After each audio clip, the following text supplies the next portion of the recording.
Hi friends! ఈ వీడియోలో అయితే నేను కొన్ని హెల్తీ రెసిపీస్‌ని చూపిస్తూ ఒక మంచి టాపిక్ గురించి అయితే నేను డిస్కస్ చేయాలనుకుంటున్నాను. చిన్నప్పటి నుంచి బాగా పెంచి, బాగా చదివించి, ఘనంగా పెళ్లి చేసిచ్చిన అమ్మాయిలకి దొరుకుతారనమాట. Lucky draw తగిలినట్టు తగలుతారు. ఊర్లో వాళ్ళకి ఖర్చు పెట్టడానికి వీళ్ళకి మనసు ఒప్పుతుంది గానీ, కట్టుకున్న పెళ్ళాంకి మాత్రం ఖర్చు పెట్టడానికి లెక్కలేస్తారనమాట. పెళ్ళై పిల్లలు పుట్టేసారు కదా! ఇంకా ఏం చేస్తారులే అని ఇష్టం ఉంటే ఉండు, లేదంటే వెళ్ళిపో అనేటట్టు మాట్లాడతారనమాట. పెళ్ళప్పుడు మా అమ్మ, నాన్న నన్ను ఎలా పంపించారో అలానే పంపిస్తే, నాకసలు మీ మీ రూపాయి కూడా అవసరం లేదు. మీకంటే మంచి వ్యక్తిత్వం, ఇంకా మంచి జాబు, ఇంకా మంచి కుటుంబం ఉండే వాళ్ళని నేను పెళ్లి చేసుకోగలను. వాడుకొని వదిలేసేయడానికి నేనేమి వాడేసిన కార్‌ని కాదు. నిజాయితీగా ఉండే వాళ్ళని ఎక్కడ బతకనివ్వరేమో అని నాకు పెద్ద డౌటొస్తోందనమాట. మా అత్తగారి ఇంట్లో ఏ కోడలు జాబ్ చేసి రూపాయి ఇవ్వలేదనమాట అత్తగారింటికి. దరిద్రం ఏంటంటే కష్టపడి ఆహ్, నన్ను కంటితో చూడరనమాట. కష్టపడి సంపాదించి వీళ్ళకిచ్చిన దానికి నన్ను కంటితో చూడరు. నాకిప్పుడు అనిపిస్తా ఉంది. ఆడపిల్లలకి ఎక్కువ ఖర్చు పెట్టి బాగా చదివించి పెళ్ళిళ్ళు చేస్తే టార్చర్ చేసేవాళ్ళొస్తారేమో.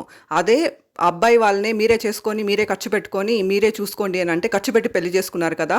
అది వెళ్ళిపోతే వాళ్ళకి నష్టం గదా! మనం ఖర్చు పెట్టిండే మొత్తం పెట్టుబడి మొత్తం పోతుందని చూసుకుంటారనమాట. ఇదనమాట లాజిక్ పెళ్ళిళ్ళ వెనకాల. ఇంకా లాయర్స్ విషయానికొస్తే వీళ్ళు డబ్బులిస్తే చాలనమాట. అట్లాంటోళ్ళకి సపోర్ట్‌గా వాదిచ్చి గెలిపిస్తారనమాట వీళ్ళు. ఇంకా తీర్పులిచ్చే జడ్జెస్.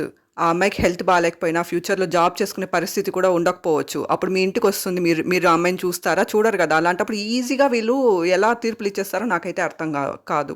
ఇట్లాంటి కేసెస్‌లో ఆ హస్బెండ్ ఫ్యామిలీ ఏ లైఫ్ స్టైల్ అయితే లీడ్ చేస్తుందో, అదే లైఫ్ స్టైల్ ఆ అమ్మాయి బతుకున్నన్ని రోజులు వాళ్ళు డైవర్స్ ఇచ్చినా, ఇవ్వకపోయినా ఆ అమ్మాయికి కూడా అదే లైఫ్ స్టైల్‌తో బతికేలాగా తీర్పులివ్వాలని నా ఉద్దేశం అనమాట. ఎందుకంటే ఆ అమ్మాయికి ఇంకా మంచి లైఫ్ ఉండేది. మంచి ఫ్యూచర్ ఉండేది. కానీ ఉన్న లైఫ్‌ని కూడా పోగొట్టడం న్యాయం ఎలా అవుతుంది? ఒకసారి ఆలోచించండి. అన్ని యాంగిల్స్ నుంచి ఆలోచించి తీర్పులివ్వాలనేది నా ఉద్దేశం అనమాట. కోర్ట్స్ న్యాయం చేయాలి కానీ, మనుషుల్ని బాధపడేలా చేయకూడదనేది నా ఉద్దేశం అనమాట.